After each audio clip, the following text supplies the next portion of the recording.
محرم کے حوالے سے جتنے بھی سوالات ہیں نا، آج میں سب کو ایک ہی سوال میں نمٹا دیتا ہوں. تو میں جن لوگوں نے بھی محرم کے حوالے سے سوال بھیجے ہیں میں ان کے سوال پڑھ لیتا ہوں اور پھر سب کو ایک ہی جواب دے دیتا ہوں میں. تو پہلا سوال ہے جی، محرم میں کالے کپڑے پہننا. یہ محمود صاحب نے انڈیا سے پوچھا ہے کہ محرم کے مہینے میں بلیک کپڑے پہننا کیسا ہے. اچھا، ایک اور سوال محرم کے حوالے سے پوچھا ہے جی، محرم میں نکاح کرنا کیسا ہے. یہ سوال پوچھا ہے جی ظہور احمد نے کشمیر سے کہ اگر شادی محرم یا سفر کے مہینے میں کی جائے کیسا ہے. کچھ لوگ کہتے ہیں کہ ٹھیک نہیں ہے. اچھا بھائی آگے چلتے ہیں ہم. 10 محرم کو کون کون سے نبی کو نجات ملی. یہ سوال پوچھا ہے جی ام محمد نے. انہوں نے پوچھا ہے کہ جی کیا ان سب باتوں کی کوئی اصل ہے کہ آدم علیہ السلام کو آسمانوں سے 10 محرم کو اتارا گیا، حضرت نوح علیہ السلام کی کشتی اسی دن ٹھکانے لگی، حضرت ابراہیم علیہ السلام کو 10 محرم کو آگ میں ڈالا گیا، اس کی کیا حقیقت ہے. آگے ایک اور سوال پڑھ لیتے ہیں ہم. کیا قیامت محرم میں آئے گی؟ کیا قیامت 10 محرم کو قائم ہوگی؟ محمد فہد نواز ڈیرہ اسماعیل خان سے.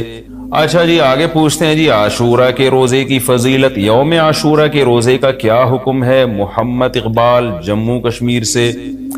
اسی طرح عاشورہ کے دن کے حوالے سے ایک سوال پوچھا ہے جی 10 محرم کے ساتھ ایک دن کا روزہ ملانا، کیا صرف یوم عاشورہ کا روزہ رکھا جا سکتا ہے یا 10 محرم کے ساتھ 9 یا 11 کا روزہ ملانا بھی ضروری ہے؟ یہ سوال پوچھا ہے جی ساجد صاحب نے کراچی سے. عاشورہ میں قضا روزے کی نیت کرنا، کیا کسی کے قرض روزے رہتے ہوں اور وہ عاشورہ کے دن میں قضا روزے کی نیت بھی کر لے تو وہ قضا روزہ ہو جائے گا یا نہیں؟ یہ محمد اسماعیل نے راول پنڈی سے پوچھا ہے جی محرم کے دنوں میں روزے رکھنا، یعنی محرم کے عام دنوں میں روزے رکھنا. یہ سوال پوچھا ہے جی کیا محرم کے پہلے تمام 10 دنوں میں روزے رکھ سکتے ہیں؟ یہ صوبیہ ناز صاحبہ نے پوچھا ہے کرناٹک انڈیا سے. 10 محرم کو دسترخوان وسیع کرنا، یہ بڑا دلچسپ سوال ہے، اس میں میرا خیال ہے سب کو بہت زیادہ دلچسپی ہوگی. 10 محرم کے دن دسترخوان وسیع کرنے کی کیا فضیلت ہے جبکہ 10 محرم کو روزہ رکھا جاتا ہے؟ 10 دن میں کچھ کھاتے پیتے نہیں اور افطار کے وقت 11 محرم شروع ہو جاتی ہے، تو اس حدیث پر کس طرح عمل کیا جائے گا؟ عائشہ صاحبہ نے کراچی سے پوچھا ہے.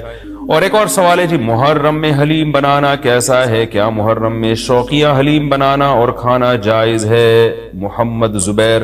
اور اسی سے ملتا جلتا ایک سوال ہے جی حلیم کا تلفظ کیسے کریں؟ سبحان اللہ، یا محرم میں لوگ حلیم بنائیں گے تو کچھ حلیم کو دلیم کہہ رہے ہوں گے، کچھ سلیم کہہ رہے ہوں گے، کچھ وسیم کہہ رہے ہوں گے. تو اس سے پھر سلیم اور وسیم کو تو غصہ آئے گا کہ یار ہمارا نام حلیم کو کیوں دے رہے ہو. تو یہ بھی سوال پوچھا ہے جی حلیم کو حلیم بولنا چاہیے یا دلیم بولنا چاہیے، اس بارے میں وضاحت فرما دیں. محمد طاہا. یہ سارے محرم اور محرم سے ملتے جلتے سوال تھے آج کے سیشن میں، تو میں نے کہا ایک ہی دفعہ میں سارے سوالات میں پڑھ لوں، پھر ایک ہی دفعہ میں ان سب کے جوابات ہو جائیں تو اچھا ہے. دیکھیں محرم کے بارے میں غلط فہمیاں بہت ساری ہیں. پہلے تو میں یہ عرض کروں محرم کی اسلام میں فضیلت کیا ہے اور کیوں ہے یہ فضیلت. رسول اللہ صلی اللہ علیہ وسلم نے فرمایا کہ محرم کو آپ صلی اللہ علیہ وسلم نے شہر اللہ قرار دیا ہے. صحیح حدیث ہے کہ آپ صلی اللہ علیہ وسلم نے فرمایا، صحیح مسلم کی حدیث ہے کہ رمضان کے روزوں کے بعد سب سے زیادہ جو روزے افضل ہیں وہ شہر اللہ المحرم، اللہ کے مہینے محرم کے، یعنی اللہ کی طرف اس محرم کی نسبت کی جا رہی ہے. تو یہ ایک بڑی فضیلت کی چیز ہے.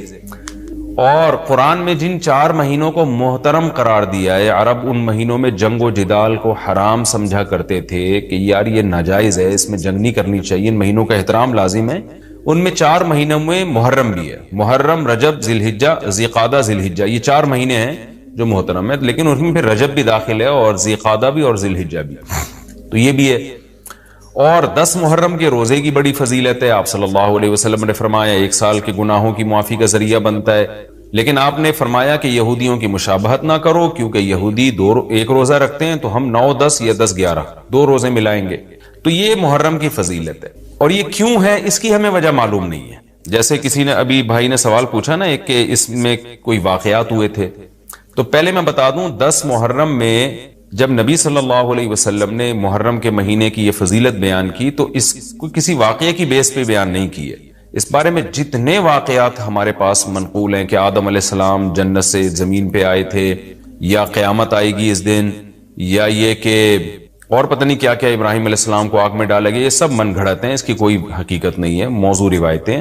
البتہ اس دن موسیٰ علیہ السلام اور بنی اسرائیل کو فرعون سے نجات ملی تھی، اس بارے میں روایت سندن بہتر ہے، یعنی اس کو مستند روایت کہا جا سکتا ہے۔ تو وہ یہ کہا جا سکتا ہے کہ 10 محرم کو موسیٰ علیہ السلام اور بنی اسرائیل کو اللہ نے فرعون سے نجات دی تھی، اسی بیس پہ یہودی روزہ رکھا کرتے تھے اس دن۔ تو یہ روایت کے علاوہ باقی جتنے بھی واقعات ہیں سب من گھڑت ہیں۔ باقی حضرت حسین رضی اللہ تعالی عنہ کو جو کربلا میں شہادت ملی ہے، وہ تو 10 محرم، وہ تو فضیلت تو اسلام میں پہلے سے تھی، تو حضرت حسین رضی اللہ تعالیٰ عنہ کا واقعہ تو بعد میں ہوا ہے، تو اس سے حضرت حسین کی شہادت کو اور فضیلت مل گئی کہ آپ کو ایک مقدس دن میں اللہ تعالیٰ نے شہادت عطا فرمائی ہے۔ تو اب کیا مسئلہ ہے، اب میں جو ہے نا نمبر وار سوال پڑھ کے بتاتا ہوں، نمبر وار جو ہے نا، تاکہ وہ بحث ہماری گچ مچ نہ ہو جائے۔ ابھی سارے سوال میں نے اکٹھے پڑھ لیے تھے تاکہ آپ کو پتا چلے کہ آج محرم کے بارے میں کیا معلومات ہم شیئر کریں گے، کیا مسائل میں بتاؤں گا۔ محرم میں کالے کپڑے پہننا، یہاں سے ہمارے سوالات شروع ہوئے تھے۔ محمود صاحب نے انڈیا سے پوچھا تھا، دیکھیں کالے کپڑے کسی بھی وقت پہنے جا سکتے ہیں، کالے کپڑے پہننے کے ناجائز ہونے کی ہمارے پاس کوئی دلیل نہیں ہے۔ سفید کو پسند کیا گیا ہے، نبی صلی اللہ علیہ وسلم نے فرمایا سب سے زیادہ پسندیدہ لباس وہ سفید ہے۔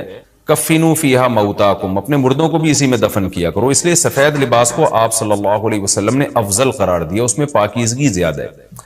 باقی نبی صلی اللہ علیہ وسلم نے مختلف رنگوں کے کپڑے پہنے، اس کی علماء وجہ یہ بیان کرتے ہیں کہ اس زمانے میں غربت تھی، آپ نے سفید لباس کو پسند تو کیا لیکن نبی کے لیے ہر وقت سفید لباس کا انتظام کرنا آسان نہیں تھا، غربت تھی، لباس پہن لینا ہی بڑی بات ہوتی تھی کہ لباس مل جائے کسی کو۔ کتنے واقعات ہیں کہ ازار ہے تو قمیض نہیں ہے، قمیض بڑی مشکل سے کسی کو ملتی تھی، کچھ چادر نہیں ہے اوپر پہننے کی، اتنی غربت کا عالم تھا۔ تو اس میں آپ صلی اللہ علیہ وسلم یہ تکلف کرتے کہ ہر قیمت پہ میرے لیے سفید لباس لے کر آؤ، تو یہ آپ صلی اللہ علیہ وسلم کے مزاج میں جو سادگی تھی یہ اس کے خلاف تھا۔ تو آپ نے دنیا میں تکلف نہیں کیا، جو جیسا لباس ملا پہن لیا، پسند سفید کو کیا۔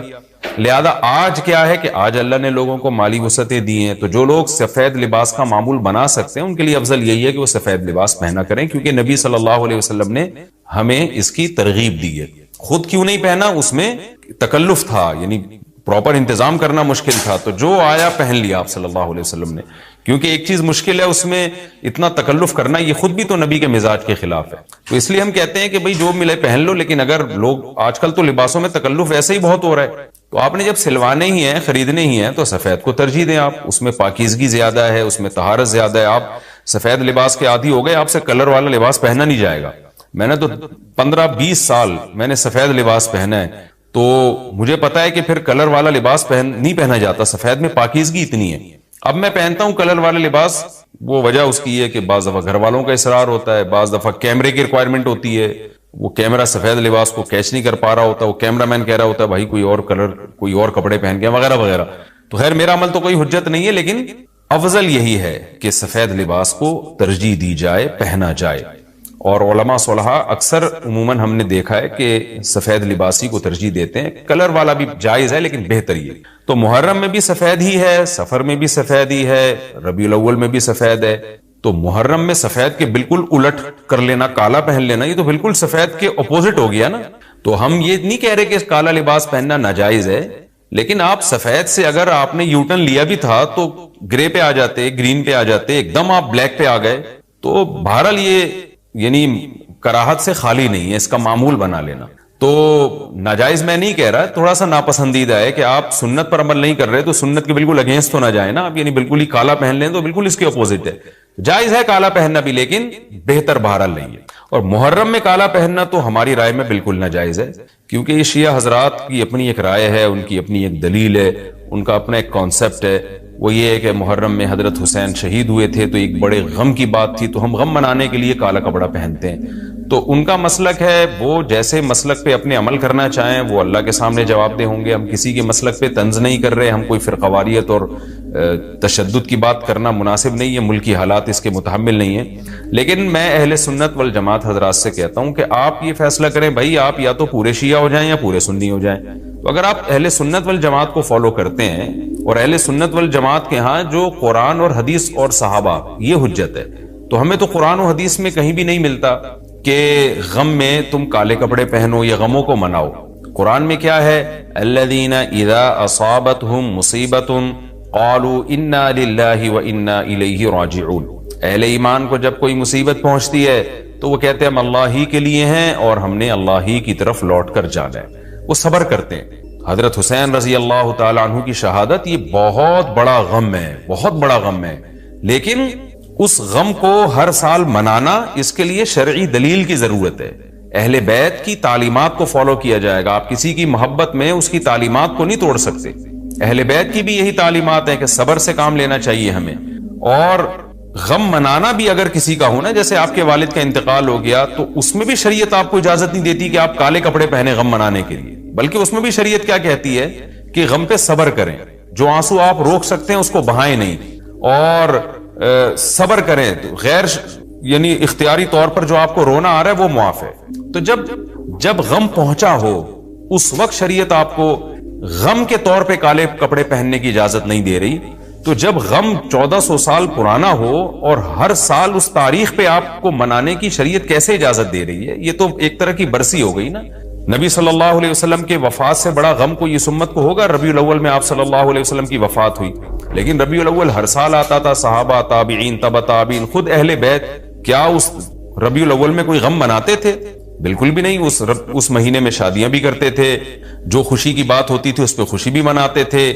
تو ہمیں نہیں ملتا کہ صحابہ، تابعین یا خود اہل بیت نے، یا سیدنا حسن اور حسین رضی اللہ عنہما یا سیدنا علی ابن ابی طالب رضی اللہ عنہ کی یہ تعلیمات ہو کہ غم کو ہمیں منانا ہے کالے کپڑے پہن کے یا کسی بھی طریقے سے اسلام میں غم منانے کی آپ کو اجازت نہیں. بعض لوگ یہ دلیل دیتے ہیں کہ حضرت حسین رضی اللہ تعالیٰ عنہ کا غم تو نبی نے بھی منایا ہے، اور نبی صلی اللہ علیہ وسلم نے جب یہ بتایا کہ امت میرے نواسے کو شہید کرے گی تو آپ رونے لگے. دیکھیں جب نبی کو اطلاع ملی تھی تو آپ غمزدہ ہوئے، تو آپ کا رونا بالکل بجا تھا. تو کسی کو یہ اطلاع ملے کہ فلاں جگہ یہ واقعہ ہو گیا ہے، اس پہ اس کو غم ہوا ہو اور وہ رو لیتا ہے تو اس میں کوئی حرج نہیں، یہ تو نیچرل ہے. لیکن کیا نبی صلی اللہ علیہ وسلم ہر سال، یعنی جس دن آپ کو وحی کے ذریعے پتا چلا کہ سیدنا حسین ابن علی رضی اللہ تعالیٰ عنہ پہ ظلم ہوگا، تو کیا ہر سال اس تاریخ کو آپ صلی اللہ علیہ وسلم رویا کرتے تھے؟ بالکل بھی ایسا نہیں ہے. تو غم کی اطلاع جس وقت ملی ہو اس وقت رونا آ جانا یہ نیچرل ہے، لیکن ہر سال پراپر اس رونے کو پراپر طریقے سے منانا یا کالے کپڑے پہن کے اس کو منانا یہ تو بالکل اسلام میں ناجائز ہے. ہمارے پاس اس کے جائز ہونے کی کوئی دلیل نہیں. تو شیعہ حضرات جو کر رہے ہیں آپ ان کو کرنے دیں، ان کو جا کے نہ چھیڑیں، آپ ان کو طنز نہ کریں. وہ ان کی جو رائے ہے وہ اس پر عمل کریں. اسلام میں فرقے تو ہیں ہمیشہ سے، ہم نے تو یہ دیکھنا ہے کہ کون سا صحیح ہے، ہم نے تو اس کو فالو کرنا ہے. تو جو ہمیں صحیح لگے گا ہم اس کو فالو کریں گے. باقی ہم کسی کے نفرتیں پھیلانے کے بہرحال ہم قائل نہیں. تو جو وہ کر رہے ہیں آپ ان کو کرنے دیں، لیکن آپ یہ کام ہرگز نہ کریں، کیونکہ ہمارے لیے جو حجت ہے وہ قرآن، حدیث اور اہل بیت اور صحابہ کرام. تو ان کی جو تعلیمات ہیں ہم نے اس کو فالو کرنا ہے. ان کی تعلیمات میں کہیں بھی نہیں ہے، کوئی مستند روایت نہیں ہے کہ غم منانے کے لیے کسی نے کالے کپڑے پہنے ہو. غم منانا ہی جائز نہیں ہے، تو اس کے لیے کالے کپڑے یا کوئی اور کلر پہننا کہاں سے جائز ہو جائے گا؟ تو اس لیے محرم میں نارملی تو کوئی بھی وقت میں آپ کالے کپڑے پہن سکتے ہیں، لیکن محرم میں جب آپ پہنیں گے تو اس میں ایک تائید ہوتی ہے کہ گویا آپ بھی اس بدعت میں ان کی تائید کر رہے ہیں. اور رسول اللہ صلی اللہ علیہ وسلم نے فرمایا من تشبہ بقوم فہو منہم، جو کسی قوم کی مشابہت اختیار کرتا ہے وہ انہی میں سے ہے. تو اگر آپ چاہتے ہیں کہ آپ کا شمار قیامت میں اہل سنت والجماعت میں نہ ہو، آپ کو شیعہ مسلک ٹھیک لگتا ہے، تو پھر پراپر آپ شیعہ مسلک پراپر پورے طور پر اختیار کریں. آپ آدھا تیتر آدھا بٹیر چلنا تو ٹھیک نہیں ہے نا. اور اگر آپ چاہتے ہیں قیامت میں آپ کا شمار اہل سنت والجماعت میں ہو تو پھر مکمل اہل سنت والجماعت کو فالو کریں آپ. تو ان کو جو ہے اپنے حال پہ چھوڑ دیں. میں پھر بتا دوں، میں لڑائی جھگڑوں کا قائل نہیں ہوں. شیعہ حضرات آتے ہیں یہاں پہ بیٹھتے ہیں، گپ شپ لگاتے ہیں، چائے پانی بھی چلتا ہے. میرے دوستوں میں بھی ہیں بعض شیعہ حضرات، سلام دعا ہے ان سے، لیکن مذہب پہ بحث نہیں ہوتی. لکم دینکم ولی دین. ہم اس سے کہتے ہیں ٹھیک ہے بھائی، آپ اپنے رائے پر عمل کریں، بحث مباحثہ نہ کریں. ہاں جو سیکھنے کے لیے ہم سے آنا چاہے ہم محبت سے اس کو سمجھائیں گے، جو نہیں آ رہا سیکھنے کے لیے تو پھر ہم اس سے بحث نہیں کرتے. تو لڑائی جھگڑے نہ کریں، لیکن سنی حضرات کو، اہل سنت والجماعت کو، بل جماعت کا مطلب کیا ہے؟ ہم حدیث کو بھی مانتے ہیں، بل جماعت صحابہ کو بھی مانتے ہیں. تو صحابہ میں اہل بیت بھی داخل ہیں، اہل بیت کے علاوہ بھی صحابہ ہیں. تو کسی کی بھی ہماری رائے تو یہی ہے کہ کسی کی بھی تعلیمات نہیں، ہمیں تو احادیث میں کچھ بھی نہیں ملتا. تو اللہ کا واسطہ آپ ایک رائے پر عمل کریں. اس لیے محرم میں آپ ان چیزوں کو فوکس نہ کریں. کالے کپڑے پہننا، غم منانا، یہ اسلام کی تعلیمات بالکل بھی نہیں ہے. تو یہ تو میں نے سوال کا جواب دیا کہ محرم میں اسپیسیفک کالے کپڑے اگر آپ پہنیں گے تو یہ ایک بدعت کی تائید ہوگی، تو نبی صلی اللہ علیہ وسلم نے تائید سے منع کیا ہے۔ اسی میں ایک سوال ہے جی، محرم میں نکاح کرنا کیسا ہے؟ یہ سوال بھی ظہور احمد نے کشمیر سے پوچھا ہے۔ محرم میں نکاح کرنا بھی جائز ہے، بلکہ ہمارے مسلک کے مطابق باعث برکت ہے، کیونکہ محرم کو اللہ کے نبی نے محترم قرار دیا ہے، جو قابل احترام مہینہ ہے تو مقدس ہے، تو مقدس مہینے میں عبادت کا ثواب بھی زیادہ ہوتا ہے، اور نکاح بھی شریعت میں عبادت ہے۔ نکاح کیسے عبادت ہے؟ شریعت نے نکاح میں عبادت کا رنگ ڈال دیا ہے۔ دیکھیں آپ کہ نکاح ایک معاملہ ہے، لیکن اس سے پہلے خطبہ بھی ہوتا ہے۔ خطبہ جمعے کی نماز سے پہلے ہوتا ہے، خطبہ عید کی نماز سے پہلے ہوتا ہے، خطبہ استسقاء کی نماز سے پہلے ہوتا ہے، خطبہ حج میں ہوتا ہے۔ یہ ساری عبادتیں ہیں نا جس میں خطبہ ہے، لیکن اسلام نے کیا کہا؟ نکاح سے پہلے بھی خطبہ ہوگا۔ اس کا مطلب اسلام نکاح کو عبادت قرار دے رہا ہے، نکاح میں عبادت کا رنگ بھر رہا ہے۔ تو عبادتیں تو مقدس مہینے میں زیادہ ثواب ہوتا ہے ان میں۔ تبھی آپ دیکھیں نبی صلی اللہ علیہ وسلم نے فرمایا رمضان کے بعد سب سے زیادہ روزوں کا ثواب محرم میں ملتا ہے، کیوں؟ مقدس ہے نا، تو عبادت کا ثواب بڑھ گیا اس میں۔ تو اس حدیث سے صاف ہمیں پتہ چلتا ہے کہ اگر کوئی محرم میں اس نیت سے نکاح کرتا ہے کہ مقدس مہینہ ہے تو اس میں عبادت کا ثواب بڑھ جائے گا، اور اس میں انشاءاللہ اللہ سے امید کی جا سکتی ہے کہ خیر و برکت زیادہ ہوگی۔ تو اس کو منحوس سمجھنا جائز نہیں ہے۔ اگر آپ کہتے ہیں اس مہینے میں چونکہ حضرت حسین رضی اللہ تعالیٰ عنہ کی شہادت ہوئی ہے اس لیے منحوس ہے، تو یہ غلط ہے۔ ایک تو ہماری نظر میں شہادت ایک بہت مقدس مقام ہے، اس کی وجہ سے کوئی مہینہ منحوس نہیں ہو سکتا، مقدس تو ہو سکتا ہے، منحوس نہیں ہو سکتا۔ دوسری بات یہ کہ یکم محرم سے لے کے 29 یا 30 ذی الحجہ تک اسلامی تاریخ میں کوئی ایسا دن نہیں ہے جس میں کسی مقدس شخصیت کی شہادت نہ ہوئی ہو یا کسی پہ ظلم نہ ہوا ہو۔ اگر آپ تاریخ کے اوراق اٹھا کے دیکھیں، ہر مہینے ہر تاریخ کو کوئی نہ کوئی اسلام میں اچھا واقعہ بھی ہوا ہے اور برا واقعہ بھی ہوا ہے۔